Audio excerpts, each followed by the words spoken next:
Thanks for stopping by. Please like and subscribe and comment. As much as I love great fights, some fighters are not worth getting into the ring with for young fighters. Julio Cesar Chavez versus Meldrick Taylor, a perfect example on a young and upcoming fighter's career cut short by getting in the ring too soon with a boxer who commits so much damage on a fighter. Every now and then a fighter comes along that is just too destructive to put your young fighter in with, and one has came along, and his name is Errol Spence. Just look at the damage he's putting on these fighters. Most are retiring, or fighting one more fight and then retiring. Errol Spence destroys boxers' careers. We all love boxing, but young fighters should be saved from themselves. We have some great young talent coming up now. One young star in general, his name is Boots Ennis. He's a Roy Jones 2.0. I seen him fight. What a boxing wizard. This young man's talent hasn't been seen in boxing since Roy Jones. I would love to see him in the ring with all the top talent. I think he beats everyone. He may even beat Errol Spence with all the other fighters. Win, lose, or draw, his career goes on as usual. But the problem with Spence, whether Spence wins or loses, he is going to put a beating on Boots, unless Boots gets lucky and knocks Spence out early.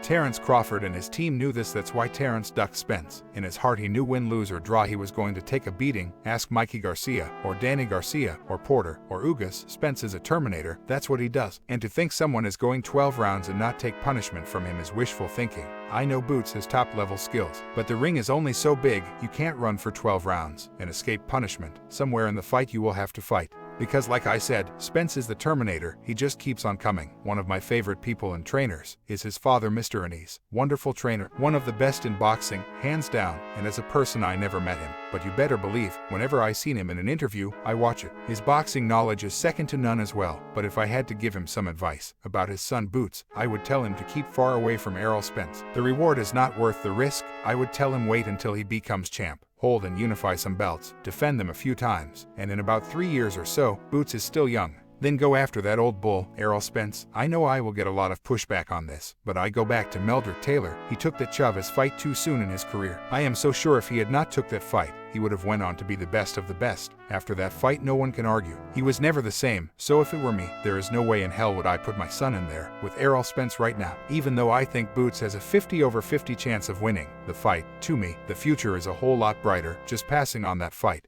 He can fight Terrence Crawford or anybody else. No one will call him a ducker for taking the Crawford fight. Errol Spence is moving up out of that weight class real soon. He's been telling anyone who would listen it was too hard to make weight at 147. My guess is this year is his last year at that weight. What Boots needs to do is put fear in all the upcoming boxers around him, Ortiz, and the other young fighters. I know as a father and son, Boots and his dad are not afraid to fight Errol Spence. Sometimes common sense is the better part of valor. That's just my take. There are 1,000 more good reasons why he should, and most of them are valid. I love boxing and I want to be able to enjoy Boots Ennis for years to come. That's all for now. Please like and subscribe and comment. Happy days everyone.